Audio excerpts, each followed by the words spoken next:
Gospod Marjan Strojan, lepo pozdravljeni. Pred sabo imamo čudovito pesniško zbirko Borisa Pasternaka, Nenavadni dnevi. Vi ste soprevajalec. Ste tako prijazni in nam najprej preberete eno izmed pesmi, ki ste jo prevedli. Hvala za uvod in pozdrave. Prebral bom pesem Eva Borisa Pasternaka. Tja pod breg, kjer drevje raste in čez vodo vrbe seže, vrgo poldanja oblake, kakor ribič svoje mreže. In kot mreža svod potone in ujeta od nekod, van priplava čez valove gruča moških, žensk, otrok. 5-6 žen iz vode ostane in potihem napoti k bregu se, da v pesku žame si kostum premočeni. In kot živa se oblačila zvijajo in povzel v zavojih, kot bi gad skušnjavec skrival se med ženskimi trikoji. Ženski svet, ves tvoj izgled me z ničemer več ne gane, lež v grlu stisnjene in drget telo plozane. Ustvarjena samo v potezi, kot bi k verzu vers pridala, a iz druge knjige, kot zares bi iz rebra mojega nastala. In še isti hip iz objema se mi izvila in ušla, sama, v strahu in zmedena, s stiskom moškega srca. Hvala lepa za to doživljeto podajanje Pasternakove poezije. Videli smo, da uporablja svetopisemsko prispodobo Eve za ženski svet, ki se mu zdi svet, ki ga že pozna, na koncu pa le opazi oziroma ugotovi, da je ta ženski svet ostaja zanj tudi skrivnost, ki se mu izvija. Gospod Marjan Strojan, ste tako prijazni, da nam poveste, kaj vas je tako nagnilo, da ste se tako poglobili v Pasternakovo poezijo in ste se ga lotili prevajati, se pravi, da ste dovršili tiste prevode, ki še niso bili v slovenščino. Vsak, ki bo to knjigo kupil, pa bo prebral ta prvih nekaj strani, bo takoj videl, zakaj gre, mislim. To, kar vse bralce pritegne, to je pritegnilo tudi mene. In bralke se vedo tudi. Zdaj, če bi to členili, jasno, potem je to ta namesto metafor, so metonimije, Sinjek duha, recimo. Vsi ti pesniški triki, ki so dobro znani iz Pasternaka in so pravzaprav izum ruskega, pa še pred tem drugih, futurizma, ki pa je, ne vem, pri Pasternaku mnogo bolj svež, recimo, kot je pri Marineti. Ne vemo zakaj, kako se to zgodi. Težko je poeziji pogledati pod kožo, ponavadi se ne da, čisto natančno, ampak nenadoma 100 let in nekaj so te pesmi stare, pa so v bistvu takšne, kot bi jih nekdo včeraj napisal.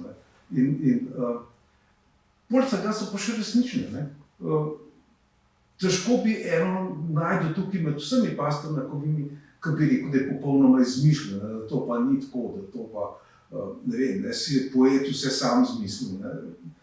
Vsaka ima neko podlago, na nečem je že, in seveda zato je Pasternak pravzaprav ponavadi ga okvalificirajo, čeprav je snov romantična, je okvalificiran za realista. Ja, gospod Strojan, imamo občutek, ko beremo vaše prevode, da nekako združujete stvarnost, realizem z izjemno poetično razsežnostjo. Zanima pa nas, kako je naneslo, da ste v izbor dali tudi izjemne prevode Toneta Pavčka in tudi pesem Janeza Lenarta. Vemo pa, da so Pasternaka prevajali tudi drugi, naprimer Moder. Zakaj prav ta dva, zakaj se v njih prepoznate? Ne, ni, da se prepoznam, ampak jaz sem naredil nekaj drugega. Ne. Umaknil sem vsa imena prevajalcev izpod pesmi. Ne. Tako da se v bistvu ne ve, katero pesem je kdo prevedel. Ne. Če berete, morate nazaj gledati, ne, v kazalo, da se točno ve. Ne. In tako sem nekako, jaz nisem hotel, da bi stopil tukaj ven kot prevajalec. Ne. Jaz sem hotel, da me ne razločiš od drugih. Ne. Sem hotel ostati anonimen. Ne. Zakaj? Ne. Zaradi tega, ker je važen pa pesnik, ne prevajalec. Prevajalec je samo orodje poezije, ne, ki mora tukaj nastopati v glavni ženski vlogi. Drugače je pa tako bilo pravzaprav, da sem se pred približno 40 leti, res je tega že 40 let, neverjetno, koliko je čas, odločil, da se naučim rusko iz enega samega razloga, da bi prevajal Pasternaka. No, nič me ni briga, da bi, ne vem, imel dolge večerne konverzacije z Rusi v ruščini ali pa da bi bral druge avtorje, čeprav seveda na koncu sem prebral vse te glavne stvari, ampak prav Pasternaka sem hotel prevajati. To se mi je zdelo, ne vem, da to moram narediti.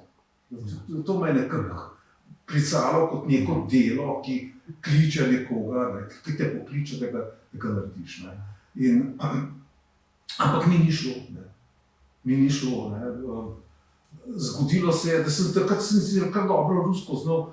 Sem se učil 2 let na Delavski univerzi pri enemu svojemu sošolcu iz osnovne šole, ki je bil rusist, pa je bil moj drugač kolega na radiju in je učil na tej Delavski univerzi, ali pa večerni šoli smo rekli. In sem kar dobro že znal, ampak Pasternak mi pa ni šel. Do jutra sem sedel in sem poskušal to prevajati, noč za nočjo sem sedel pri teh knjigah in ni šlo. In vse do trenutka, dokler nisem v enem hipu, da se ni zgodilo nekaj pošastnega pravzaprav. Jaz sem sedel in sem pisal in hodil. In nenadoma se mi je zdelo, da sem začutil roko na ramenu, roko pesnika. Za mano je nenadoma in me položil roko. In jaz sem se tako prestrašil, da sem vse skupaj pustil in sem rekel, naj se takrat sam prevaja. Pa se ga nisem dotaknil res mnogo let. Potem sem pa našel po slučaju te prevode, ki mi takrat se mi zdelo, da niso dobri in da ne grejo.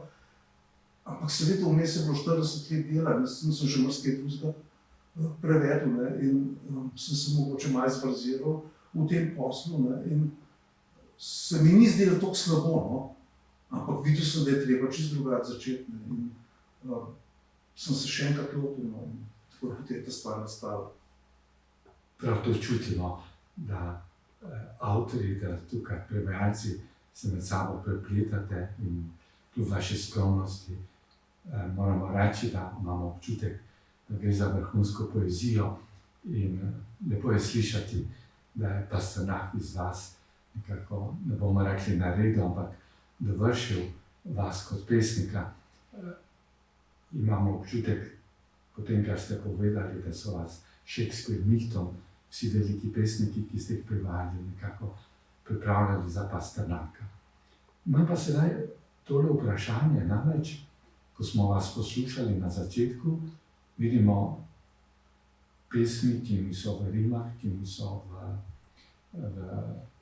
tisti klasičnem metru, skoraj da pesmi v prozi, pa vendar imamo občutek, da je v teh pesmih velika melodika.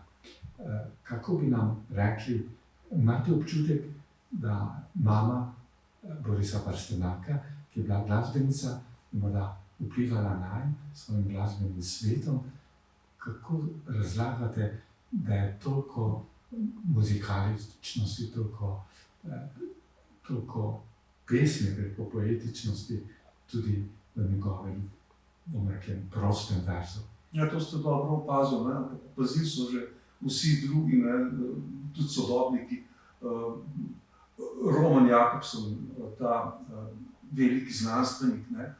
Lingvist, ruski formalist, ne? Je napisal dolgo razpravo o tem, ne? Ki jo tukaj v svojem uvodu ali pa postscriptumu, kakorkoli se to vzame, zelo malo citiram. Ne?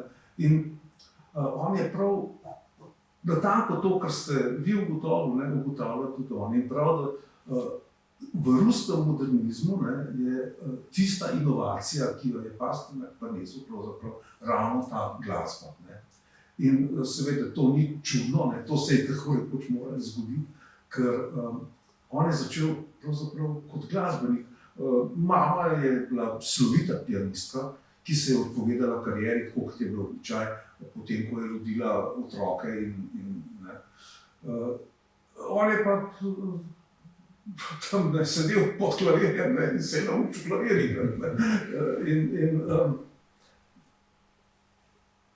Celo še v njegovih spisih avtobiografskih beremo, ne, kako recimo on se spominja, ne, ko je bil star 4 leta, je prišel Leo Tolstoj, ne, na nek tak hišni koncert so imeli, ne, kjer je mama igrala klavir, ne, in dva njena kolega iz konzervatorija, ne, sta igrala pa violino, torej pa violo ali nekaj takega, ne.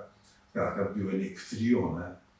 In ta Pasternak je bil takrat, ne vem, 4 ali 5-letni deček, ne, in ga je bilo blazno strah, oziroma nekje se slišal v tej glasbi, ne, in si je to zapomnil v življenje. To je meni se zdi, da malo leta 59, sprav, leto pred smrtjo je zapisal ta utrink, ne. Potem je znano, da je padel s konja, ne, enkrat.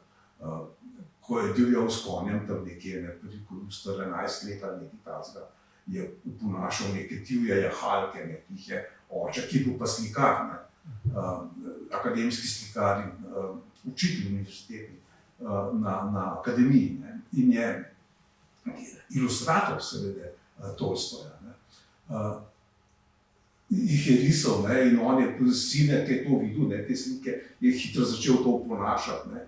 In seveda je padel dol, ne, in si je tako zlomil hudo nogo, da je bil pravzaprav invalid vse življenje, ne. Je imel nogo krajšo, zato tudi mu ni bilo treba iti na front in tako naprej, ne. Ampak v tistem deliriju, ne, ki ga je tisto noč preživljal, ne, s hudo vročino in tako naprej, je zaslišal torej neko melodijo in nek takt in tako naprej, in je natančno povedal, ne, kakšen takt je bil, ne, in tako naprej, ne, tega konja in vse, ne, in ker je bil eden od družinskih prijateljev, ne, čeprav so bili tudi glasbeniki, ne, so ga takoj dali seveda potem učiti glasbo, ne, in je pravzaprav najprej privatno, ne, študiral glasbo, potem pa torej na Moskovskem konzervatoriju Čajkovskega, ne, in nenadoma, ne, tam nekje pri 19 ali koliko, ne, se je odločil, da ne bo več torej glasbenik in da bo, ne vem, da bo kar češ, da nima posluha, ne. Absolutnega posluha, da nima, ne.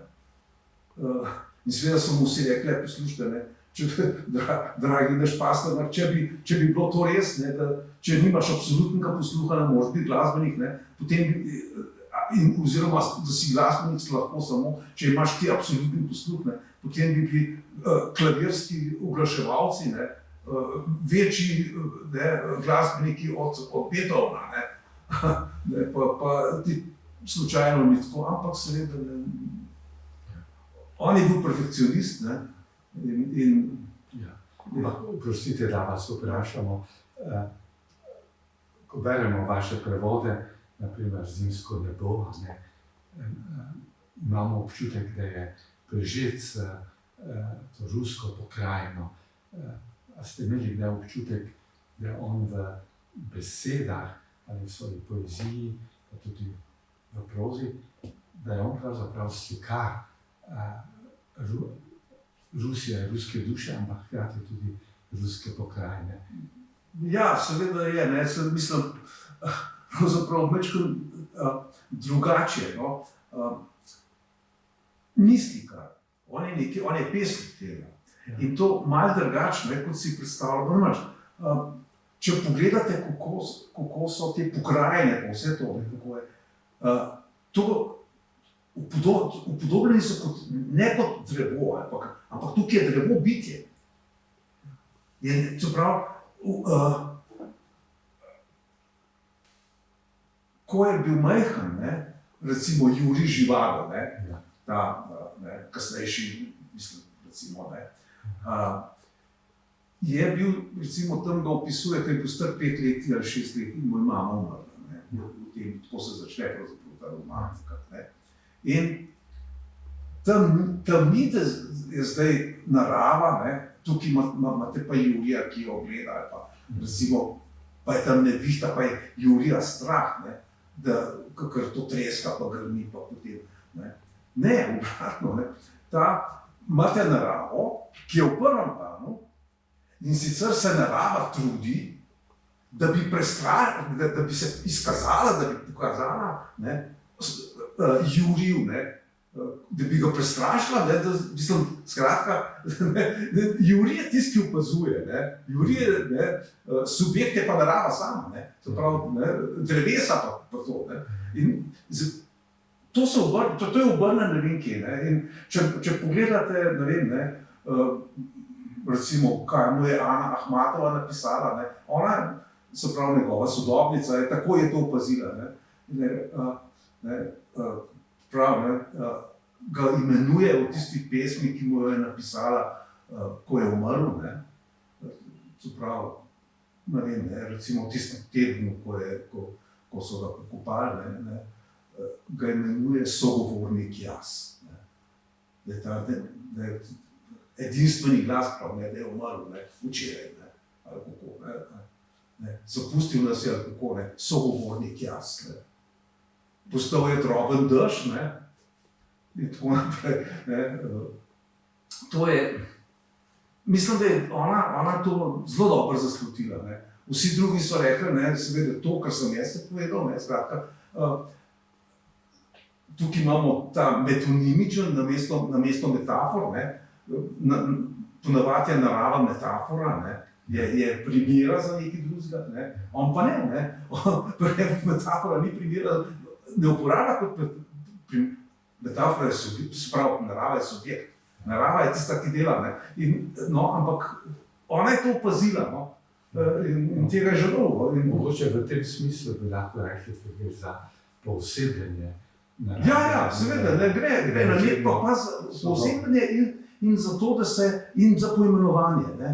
Da ima narava, mislim, naravna bitja imajo imena, ampak kar ste omenili, Dr. Živaga, res je, da zavesti vseh nas, je roman, je film in tako.